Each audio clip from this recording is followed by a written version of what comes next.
আমার আলাদিন লেখিকা জাবিন ফোরকান পর্ব ৪৫। সাইবান পড়ে যাচ্ছে রুপটপ থেকে নিচের সড়কে গিয়ে আছড়ে পড়লে তার শরীরের কোনো অংশ অবিচ্ছন্ন থাকবে কিনা সন্দেহজনক। অরণ্য অত্যন্ত আয়েশ নিয়ে দৃশ্যটা দেখল।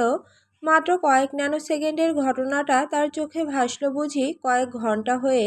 ঠোঁটে ফুটল তির্যক তৃপ্তির হাসি। একটি পিঁপড়াকে আঙুল দিয়ে চেপে ধরে মৃত্যু ভয় দেখানোর পর হুট করে ছেড়ে দেওয়ার মাঝে আলাদা একটা মজা আছে। নিজেকে তখন জগতের শ্রেষ্ঠ কেউ মনে হয়, যার হাতের মুঠোয় জীবন। মৃত্যুর ঠিক আগ মুহূর্তে চোখের ভেতর যে জলজ্বলে হাহাকার ফুটে ওঠে, সেটার স্বাদ অতুলনীয়। তাই তো বারবার শুধু অরণ্য নিজের ভাবনাটা শেষ করতে পারল না। পায়ের গিরা বরাবর মোক্ষম এক আঘাত অনুভব করল। পতন উপভোগে সে এতটাই মশগুল ছিল যে ওইটুকু হালকা ধাক্কাও তার শরীর সহ্য করার জন্য ঠিক প্রস্তুত ছিল না। ভারসাম্য রক্ষার জন্য কিছু আঁকড়ে ধরার আগেই তার ভারী শরীরটা হেলে পড়ল সামনে। পিছলে গেল পা। মানুষের আত্মচিৎকার কানেও গেল না বুঝি তার। সে পড়ে যাচ্ছে নিচে নিজের খোঁড়া কবরে। ধপাস। বুকের নিচে শক্ত কিছুর অস্তিত্ব টের পেল অরণ্য। উষ্ণ প্রশস্ত, ভেতরে আবার স্পন্দিত হচ্ছে হৃদস্পন্দন। নিঃশ্বাস আটকে মাথাটা কাত করে তাকালো অরণ্য। প্রথমটাই শুধু দেখলো কংক্রিটের সড়কপথ, বহু নিচে গাড়ি চলছে। ওখানে গিয়ে পড়লে শরীরের ওপর দিয়ে গাড়ি চলে যেতে বিন্দুমাত্র সময় নেবে না। ছিন্ন ভিন্ন হয়ে যাবে সব কিছু। হাসপাতালে নেওয়ার মতো সময়ও পাওয়া যাবে না। অতপর অরণ্য দৃষ্টি উপরে উঠে এলো। ঠিক সেখানটায় এসে আটকেছে সে। প্রথমটায় চকচকে সিলভারের আইব্রো পিয়ার্সিং দেখা গেল। অতপর শক্তিশালী কাঠামোর পুরুষালী বুক, বাহু জুড়ে সুগঠিত মাংসপেশির বহর। সাইবান আলাদিন। অরণ্য সাইবানের শরীরের উপরে এসে পড়েছে। রুপটপের রেলিংয়ের নিরাপত্তা ছাড়াও এপাশে কয়েক মিটার সেফটি নেটের সুরক্ষা। সাইবান রেলিং ভেঙে ছিটকে এসে পড়েছে সেই নেটের ওপর। তবে সে একা পড়েনি, সঙ্গে করে অরণ্যকে নিয়ে পড়েছে। চোখ পিটপিট করল অরণ্য। কয়েক লহমার জন্য তার নিজের দৃষ্টি, শ্রবণ শক্তি, ইন্দ্রিয় ক্ষমতা কোনোটাকে বিশ্বাস হতে চাইল না। তার নিচে থাকা সাইবান আস্তে করে নিজের মাথাটা সোজা করে তাকালো। ভারী নিঃশ্বাসের প্রশ্বাসের সঙ্গে বুক ওঠানামা করছে তার। অরণ্য উপরে থাকা স্পষ্ট টের পাচ্ছে প্রতিটি শারীরিক প্রতিক্রিয়া। সাইবানের চেহারাটা ক্ষণিকের জন্য অতিমানবীয় দেখালো। চেহারা জুড়ে খচিত ঘামের ফোঁটা, ঠোঁটে অতি ধীরে ফুটল সূক্ষ্মতর এক অশুভ হাসি। অরণ্য অনুভব করল তার পিঠ জুড়ে সাইবানের শক্তিশালী বাহুজোড়া চেপে বসেছে, যেন জড়িয়ে ধরেছে তাকে। অরণ্যর বুক কাঁপিয়ে ধ্বনিত হলো সাইবানের গভীরতর কণ্ঠস্বর। ভাগাভাগি করলে সব কিছুর স্বাদ বেড়ে যায়, সে খাবার হোক বা মরণ। হতবিহ্বল অরণ্য চেয়ে রইল সাইবানের চেহারা থেকে। সে নিজের দৃষ্টি ফেরাতে পারল না। এতটা কাছ থেকে ওই কালো চোখের মাঝে সে ভৌতিক প্রলোভন দেখা যাচ্ছে, তাকে কোনো সাধারণ মানুষের পক্ষে ধারণ করা সম্ভব না। সাইবানকে মেরে ফেলার কোনো পরিকল্পনায় অরণ্যরাজ ছিল না। সে তো শুধু ভয় দেখাতে চেয়েছিল সাইবান ছাদ থেকে ছিটকে গিয়ে সেফটি নেটের ওপর পড়বে। এর মাঝে যে কয়েক সেকেন্ড সে মৃত্যু যন্ত্রণায় দগ্ধ হবে, সেই যন্ত্রণাটুকু অরণ্য প্রাণ ভরে উপভোগ করতে চেয়েছিল। কিন্তু এই ছেলেটি শুধুমাত্র নিজের পরিণতি বরণ করেনি, বরং টেনে হিঁচড়ে অরণ্যকেও একই পরিণতিতে নামিয়ে এনেছে। এই কয়েক ন্যানো সেকেন্ডের ভেতর অতিমানবিক এই চিন্তা করা আদৌ মানুষের পক্ষে সম্ভব? ছাদ থেকে যে পড়ে গিয়েছে, আর সেফটি নেট যে কোনো মুহূর্তে একসঙ্গে দুজনের ভার সইতে না পেরে ছিঁড়ে যেতে পারে, এমন কোনো লক্ষণই সাইবানের চেহারায় দেখা যাচ্ছে না। বিন্দাস চেয়ে আছে সে অরণ্যর কুঞ্চিত ভ্রুজোড়ার মাঝে। কপাল বরাবর। অরণ্য না পারতে শুধালো, তোমার মৃত্যুর ভয় নেই? সাইবানের ঠোঁটের হাসিটা আরেকটু বিস্তৃত হলো। যে জগতে দোয়ার্স হয়ে এসেছি, সেই জগতে প্রবেশে ভয় কিসের?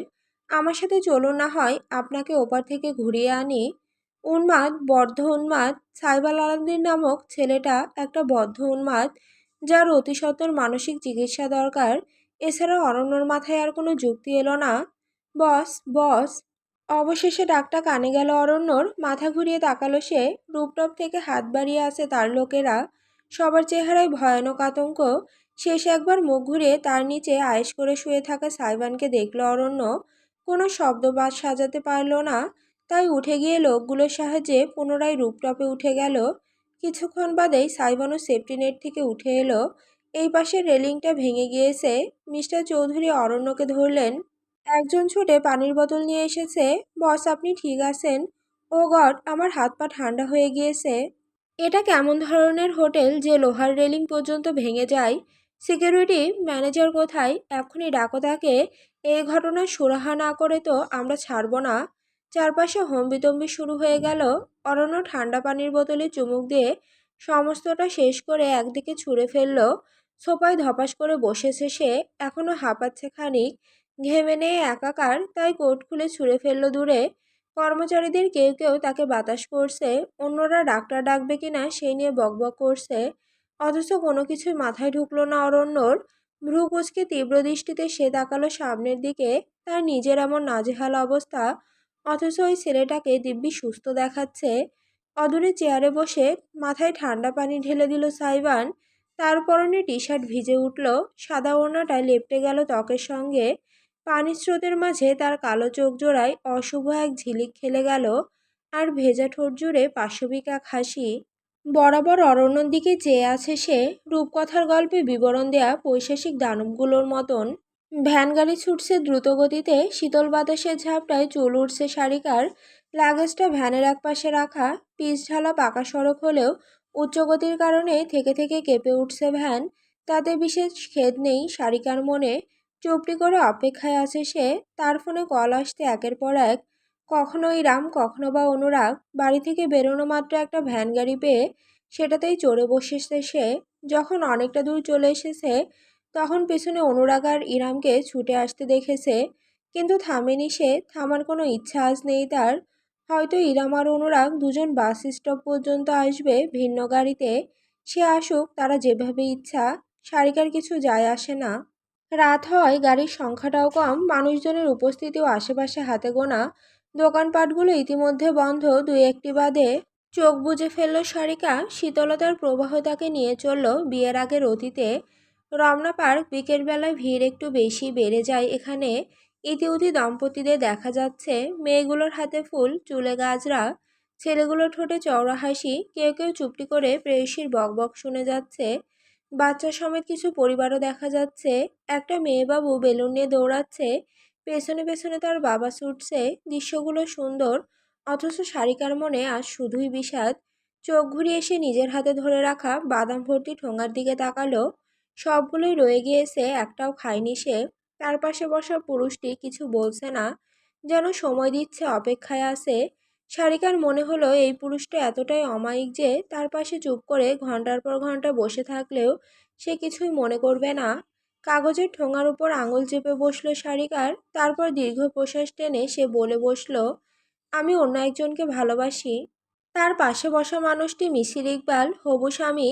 এই কথাটা নিশ্চয়ই সবকিছু গড়ে ওঠার আগে ভেঙে ফেলার জন্য যথেষ্ট। অথচ মিসিরের শান্ত মুখে সারিকা বিশেষ কোনো প্রতিক্রিয়া দেখল না। শুধু নরম গলায় মিসির বলল, আচ্ছা। সারিকার ভ্রুজোড়া কুঞ্চিত হলো। এই নির্লিপ্ততা নাকি ঝড়ের পূর্বের শীতল অবস্থা বুঝতে বেগ পোহাতে হলো। আমার মম ড্যাড চায় আমি আপনাকে বিয়ে করি। কথা আরেকটু আগালো সারিকা। এবার মিসির শুধালো, তাহলে আপনি আপনার পরিবারকে জানান আপনি একজনকে ভালোবাসেন এবং তাকে বিয়ে করতে চান। বুকটা চেপে এলো সারিকার, চোখে অদেখা অশ্রু ভর করল। জানাতে পারবো না। কেন? কারণ আমার ভালোবাসার কোনো পরিণতি নেই, সে অন্য ধর্মের মানুষ। এবার মিসিরের শান্ত চেহারায় খানিক বিস্ময় ফুটল। মাথা ঘুরিয়ে নিজের জুতোর দিকে তাকালো সে। উভয়ে পার্কের একটি বেঞ্চে বসে আছে। অদূরে একজন হকার বেলির গাছরা বিক্রি করছে। সেই সুঘ্রাণ ভেসে আসতে এখান পর্যন্ত। অনেকক্ষণ যাবৎ মিসির কোনো কথা বলল না। আমাদের বিয়েটা না হলে কি আপনার ভালোবাসা রক্ষা হবে? না, হবে না। জবাব দিতে সময় নিল না সারিকা। মিথ্যা বলে কী লাভ? একটি ঢোক গিলল সে, পুনরায় বলল, আমি শুধু আপনাকে জানাতে চেয়েছি বিয়ের পরে যেন আপনি মনে না করেন আপনাকে ঠকানো হচ্ছে। মৃদু হাসল মিসির। সারিকা আর চোখে দেখল, হাসলে লোকটাকে খুব মিষ্টি লাগে। কিছু মানুষ আছে না, যাদের চেহারা দেখলেই কেমন শান্তি শান্তি লাগে। মিসির ঠিক তেমনই। তবে বলতে হচ্ছে, আমি এবং আপনি খুব বেশি ব্যতিক্রম নই। মিসিরের নির্মম কণ্ঠে ভীষণ অবাক হলো সারিকা। না পারতে সম্পূর্ণ ঘুরে বসলো বেঞ্চে। ড্যাব ড্যাব করে চেয়ে রইল হবু স্বামীর মুখপানে। জিজ্ঞেস করলো, মানে আপনিও কি অন্য কাউকে ভালোবাসেন? ভালোবাসতাম শুধরে দিল মিসির। সারিকা যতটা না বিষণ্ণ, মিসির ততটাই স্বাভাবিক।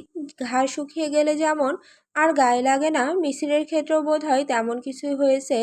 সে শান্ত গলায় বলে গেল, আমি একটা মেয়েকে ভালোবাসতাম কিশোরকাল থেকে, কিন্তু মেয়েটা আমাকে ভালোবাসতো না। সে আমাকে শুধু একজন বন্ধু ভাবতো। একপাক্ষিক ভালোবাসা কি যন্ত্রণাদায়ক। সারিকা বাদামের ঠোঙাটা বুকে চেপে জলজলে দৃষ্টিতে চেয়ে রইল, কান খাড়া করে শুনে গেল হবু স্বামীর প্রত্যেকটা কথা। মেয়েটা আমাকে ব্যবহার করত, আমরা প্রতিবেশী ছিলাম। ওই যে আগেকার দিনে নাটক সিনেমায় দেখানো হতো না পাড়ার প্রেম, ঠিক ওই রকম।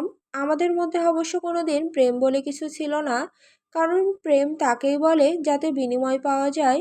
আমার ক্ষেত্রে আমি শুধু নিবেদন করেছি, বিনিময়ে জুটেছে আস্ত একটা শূন্য। ছোটবেলা থেকেই দেখা সাক্ষাৎ ছিল বিধায় পাড়ার বন্ধুদের মতন সবসময় পাশে থাকতাম আমি তার। বলা বাহুল্য, আমার অনুভূতি সে জানতো। আমার আফসোস নেই সে আমার অনুভূতি গ্রহণ করেনি, কিন্তু আফসোস একটাই যে আমাকে সে কুকুর ভেবে বসেছিল।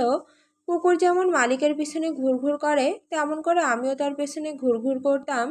সে অন্য ছেলেদের সঙ্গে প্রেম করত, তার ব্রেকআপ হলে আমার কাছে এসে কান্নাকাটি করত। আমিও ভালো বন্ধুর মতো সামলাতাম আর অপেক্ষা করতাম, হয়তো একদিন সে আমায় বুঝবে, আমায় মেনে নেবে। মিসির থামলো, যেন নিঃশ্বাস নেওয়া প্রয়োজন। সারিকা শুনতে শুনতে অজান্তেই বাদাম ভেঙে মুখে দেওয়া শুরু করেছে। চিবুতে চিবুতে সে প্রশ্ন করল, তারপর? মিসির বেঞ্চে হেলান দিয়ে বসলো, গোধূলির আকাশপানে চেয়ে বলল, তারপর আর কি এভাবেই চলতে লাগলো। আমি কখনো তার ভালোবাসার মানুষ হতে পারিনি। সে আমার কাছে শুধু প্রয়োজন মেটাতে আসতো। বহু বছর পেরিয়ে গেল, পড়াশোনা শেষ করলাম, আর্কিটেকচারাল ফার্ম খুললাম, কাজে ব্যস্ত। এরপর হঠাৎ একদিন জানতে পারলাম তার সাথে আমার বেস্ট ফ্রেন্ডের বিয়ে ঠিক হয়েছে। সারিকা জমে গেল। অদ্ভুত হলেও সত্যি, মিছিরের সামনে বসে সে নিজের জীবনের গল্পটাই ভুলে বসেছে। এতটাও নাটকীয় কারো জীবন হয়? তাহলে সে কি এখন আপনার বেস্ট ফ্রেন্ডের বউ? মাথা নাড়ল মিশির। না, আমার বেস্ট ফ্রেন্ড অন্য একজনকে ভালোবাসে, সেটা আরেক জটিল কাহিনী। আপনি ভবিষ্যতে এমনি জানতে পারবেন। সে যাক, শেষমেশ তার বিয়েটা হয়নি। বিয়ে ভেস্তে যাওয়ার পর প্রায় 20 বছরের একপাক্ষিক ভালোবাসা পূর্ণতা পেল আমার। মেয়েটা আমার কাছে এলো, বলল সে নাকি আমায় ভালোবেসে ফেলেছে অবশেষে। সারিকা অজান্তে বাদাম ছিলে ছিলে মিছিরের হাতের তালুতে রাখলো। মিছির দৃশ্যটা লক্ষ্য করে মুচকি হেসে বাদামগুলো মুখে দিল। সারিকা বলল, তাহলে ভালোবাসতাম বললেন কেন? আর সে আপনার সাথে নেই কেন? খানিকটা সময় নিয়ে চিবিয়ে মিশির নির্দ্বিধায় জানালো, আমি তাকে ফিরিয়ে দিয়েছি। হতবাক হয়ে গেল সারিকা। ফিরিয়ে দিয়েছে? এতগুলো বছর একটা মেয়ের ভালোবাসার অপেক্ষার পরও ফিরিয়ে দিয়েছে? এটা আদৌ সম্ভব? মিশির বোধহয় সারিকার বিহ্বলতা ধরতে পারল, তাই মুখ ঘুরিয়ে বলল, প্রথমবারের মতন আমি নিজেকে বেছে নিয়েছিলাম সারিকা। আমার অনুভূতির প্রয়োজন নেই, আত্মমর্যাদার প্রয়োজন। আমি কারো সেকেন্ড অপশন হব না। এটা না পেলে সেটা। এই সেকেন্ড চয়েস আমার জীবনকে বিপর্যস্ত করে রেখেছিল। শেষমেশ আমি মুক্তি পেয়েছি, আর believe me, I am happy, truly happy. Sarika এরপর আর কিছুই বলতে পারল না। একটা মানুষ কারো দ্বিতীয় পছন্দ হতে চায় না। আত্মসম্মান তার কাছে এতটাই দামি যে সে জীবনের প্রথম ভালোবাসাকে হাতের মুঠোয় পেয়েও ছেড়ে দিয়েছে। এই মানুষটার সঙ্গে কি সারিকা কখনো মানিয়ে চলতে পারবে? সারিকা! মিছিরের ডাকে মনোযোগ ভাঙল সারিকার। মাথা তুলে তাকালো সে। মিছির সোজা হয়ে বসেছে। আমার কথা কিছু মনে করবেন না। আমি সত্যি কৃতজ্ঞ যে বিয়ের আগে আমাদের মধ্যবর্তী সকল জটিলতা দূর হয়ে গিয়েছে। আমরা কেউই নিজেদের অতীত নিয়ে বলা থেকে বিরত থাকিনি। আপনাকে ধন্যবাদ আমার সঙ্গে সত্যি কথাটা শেয়ার করার জন্য। যদি আপনার মনে হয় এই বিয়েটা আপনি আর করতে চান না, তাহলে আমার পক্ষ থেকেও কোনো জবরদস্তি থাকবে না। বাকিটা সম্পূর্ণ আপনার সিদ্ধান্ত। তবে আমার কি মনে হয় জানেন? কি? মিসির এক লহমা চুপ থেকে বলল, আমি আর আপনি অনেকটা একরকম। সে কারণে হয়তো আমরা একে অপরকে বুঝতে পারবো। পৃথিবীর সকল বিবাহিত দম্পতিই কি একে অপরকে ভালোবাসে? না। কেউ কেউ সমাজ, পরিস্থিতি এবং পরিবারের কারণে মানিয়ে নিয়ে চলে। আমি বিশ্বাস করি না আমাদের মধ্যে নতুনভাবে ভালোবাসা হওয়া সম্ভব। তবে দুজন ভাঙাচোরা মানুষ যদি একে অপরের বন্ধু হয়, তবে ক্ষতি কিসের? বন্ধুত্ব, বিশ্বাস, ভরসা এবং স্বপ্ন, এইটুকুই যথেষ্ট নয় কি? আমরা যতদিন একে অপরের প্রতি সৎ থাকবো, ততদিন অবধি এর বাইরে আমার আর কিছুই চাওয়ার থাকবে না। You can try to work this out together. Sarika নিষ্পলক চেয়ে রইল মিছিরের মুখ পানে। যে বলবে এই দুঃসাহসী লড়াকু লোকটা ভেতর থেকে এতটা ভাঙাচোরা। বর্তমান ভ্যানটা স্পিড ব্রেকারে গোত্তা খাওয়ার ঝটকা খেয়ে বাস্তবে ফিরে এলো সারিকা। মাথা ঝাঁকিয়ে চারপাশে তাকালো। বাস স্ট্যান্ডের কাছাকাছি চলে এসেছে প্রায়, কিন্তু এই রাস্তাটা একটু বেশি নির্জন। দূরে আলো দেখা যাচ্ছে, সেখানে ঢাকার বাসগুলো দাঁড়িয়ে আছে। সারিকা সোজা হয়ে বসলো, নিজের হ্যান্ডব্যাগ ঘেটে ওয়ালেট বের করে নিল। ভ্যান ভাড়া বের করার জন্য টাকা হাতে নিতেই হুট করে নিজের কবজি বরাবর হ্যাঁচকা টান খেলো সারিকা। আহ! কি হলো বুঝে ওঠার আগে ভ্যান থেকে ছিটকে রাস্তায় পড়ে গেল রমণী। ভ্যান চালক হতচকিত হয়ে ভ্যান থামিয়ে পেছনে ফিরতেই দেখল একটি মোটরসাইকেল থামানো। তার সামনে দাঁড়িয়ে থাকা হেলমেট পরনে দুই ছেলে, একজনের হাতে ছোট্ট একটা ছুরির মতন। সারিকা রাস্তায় পড়ে কপালে ব্যথা পেয়েছে। হাত চেপে মাথা তুলে তাকাতেই একটা ছেলে তার বাহু চেপে ধরল। যা যা আছে এখনই দে তাড়াতাড়ি। ছিনতাইকারী? কিন্তু ছেলেগুলোকে খুব বড় মনে হচ্ছে না, কিশোর বয়সী। সারিকা নিজের হাত ঝটকা দিল। হাত ছাড়া আমার, পুলিশকে কল করব কিন্তু। এই মাইয়া একেবারে খাইয়া দিমু কিন্তু, চাইয়া দেখছোস? ছুরিটা উঁচিয়ে সারিকার চিবুক বরাবর ধরল অপর ছেলেটা। হেলমেটের কারণে চেহারা দেখা যাচ্ছে না, শুধু চোখ জোড়া দৃশ্যমান। কেমন যেন লালচে নেশাখোর, নেশার ঘোরে আছে স্পষ্ট। সারিকা আশেপাশে তাকালো। ভ্যান চালক ভয়ে ভ্যানের পিছনে উবু হয়ে বসে আছে, ঝামেলায় পড়তে নারাজ। সারিকা আতঙ্কের চাইতে বেশি বিরক্ত বোধ করল। দে মাল দে। সারিকার হাতের ওয়ালেটটা কেড়ে নিল একজন। অন্যজন ভ্যান থেকে লাগেজ টেনে নামিয়ে রাস্তার ওপরে খুলে ঘাঁটতে লাগলো। পোশাক আশাক সব ওলটপালট করে টাকা বা গয়না আছে কিনা সেই সন্ধান করতে লাগলো। সারিকা ভ্রুকুচকে দেখে গেল কাহিনী। তারপর হুট করে তাকে ধরে রাখা ছেলেটার হাতে মোক্ষম একটা কামড় বসিয়ে দিল। আহ খানকি মাগি! অসভ্য একটা গালি দিয়ে অপর হাতে সারিকার চুলের মুঠি পেঁচিয়ে ধরে ফেলল ছেলেটা। রমণী দৌড় দিতে চেয়েছিল, কিন্তু চুলে টান খেয়ে ব্যথায় কোকিয়ে উঠল। আহ! অনেক তেজ না তোর? ভাবছিলাম লুইটা নিয়াই পগার পার, কিন্তু না, এখন তো এত সহজে ছাড়বো না। সারিকার বুকে হাত চেপে খেঁচিয়ে উঠল ছেলেটা, একেবারে ধৈর্যা নিয়া ভইরা। আহ! শেষ করতে পারল না সে। এর আগে আত্মচিৎকারে প্রকম্পিত হয়ে উঠল চারপাশ। সারিকা টেরও পেল না ঠিক কী ঘটেছে। সে শুধু দেখল একটা ঝটকার মতো খেয়ে ছেলেটা রাস্তার মাঝে লুটিয়ে পড়েছে। হেলমেট খুলে গড়িয়ে ছিটকে গেছে অদূরে। অন্য ছেলেটাও ভরকে গিয়ে ঘুরে তাকিয়েছে। সারিকা এক পা পেঁচাতে গিয়ে পুরুষালী উষ্ণ বুকের সাথে ধাক্কা খেল। মাথা কাত করে তাকাতেই সে দেখতে পেল মিশিরকে। সুউচ্চ দণ্ডায়মান, সদা নির্মল এবং শান্ত মিশিরের চেহারায় তীব্র ক্রোধের ভাঁজ। এক হাত মুঠ করে রাখা শক্তভাবে, তাতে আধ ভাঙা ইটের টুকরো। চোখ বেয়ে বুঝি আগুন ঝরছে তার। সারিকার দিকে চেয়ে নেই সে, তাকিয়ে আছে ছেলেগুলোর দিকে।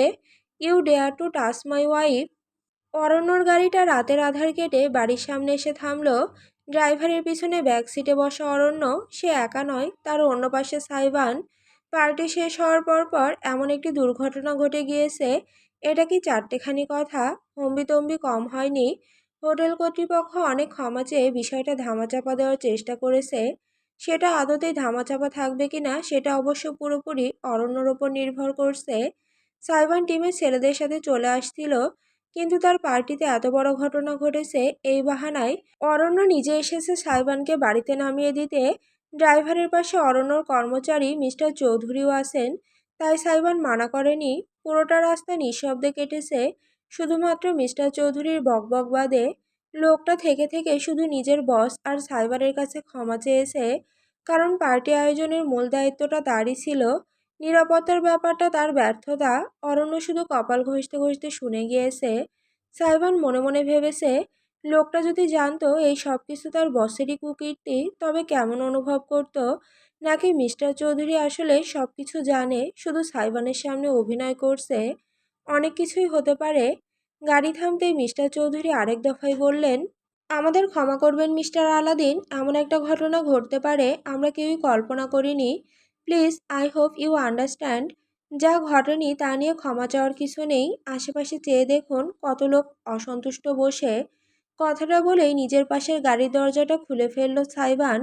উদ্দেশ্য বেরিয়ে যাওয়া। সে বাইরে পা রাখতেই পাশ থেকে ভেসে এলো অরণ্যর গম্ভীর কণ্ঠস্বর। যা ঘটেনি তা যে আর ঘটবে না তার গ্যারান্টি কি? সাইবান থামলো, সামনে বসা মিস্টার চৌধুরীর অবাক হয়ে নিজের বসের দিকে তাকালো। অরণ্য এতক্ষণ নির্বাক বসেছিল, তবে এখন তার ঠোঁটে খুবই সূক্ষ্ম একটি হাসি রেখা ফুটল।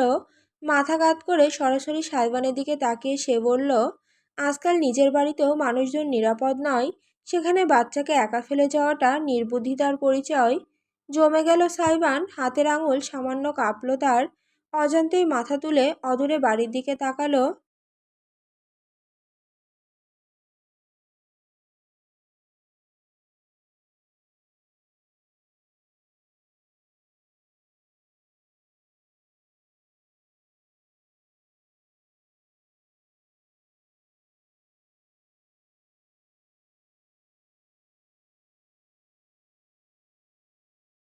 তাদের গ্রামের বাড়িটা অন্যান্য প্রতিবেশী বাড়ি থেকে আলাদা, কারণ সড়কের একেবারে শুরুতে পড়ে। বাকি বাড়িগুলো কাঁচা রাস্তা ধরে গেলে আরও ভেতরে বিধায় শুনশান নীরবতা বেশি। অরণ্য অন্তিমবার বলল, বাড়ি যাও। কিন্তু তার সতর্কবার্তা শোনার অবস্থায় তখন সাইবার নেই। সে ইতিমধ্যে দ্রুত পায়ে ছুটতে শুরু করেছে বাড়ির দিকে। অরণ্য নীরবে দৃশ্য দেখে ইশারা করলো, তার গাড়িটা সড়ক ধরে এগিয়ে গেল। জানালা দিয়ে দেখল সে সাইবার লম্বা পা ফেলে ঊর্ধ্বশ্বাসে ছুটছে। রীতিমতো ঘূর্ণিঝড় হয়ে বাড়ির ভেতরে ঢুকলো সাইবান। প্রথম যে দৃশ্যটা তাকে বরণ করলো, তাতে হাড়হিম হয়ে গেল তার। সোফায় এলিয়ে পড়ে আছে সুগন্ধা, চোখ জোড়া বন্ধ, মাথাটা ঝুলে আছে ফ্লোরের দিকে। তার আশেপাশে কোথাও ইজানের চিহ্নটুকুও নেই। নেই ইরাম, অনুরাগ, সারিকা, মিসির, তিতলি, কেউই। সুগন্ধা। সাইবানের তীব্র হুঙ্কারে কেঁপে উঠল সমস্ত বাড়ি।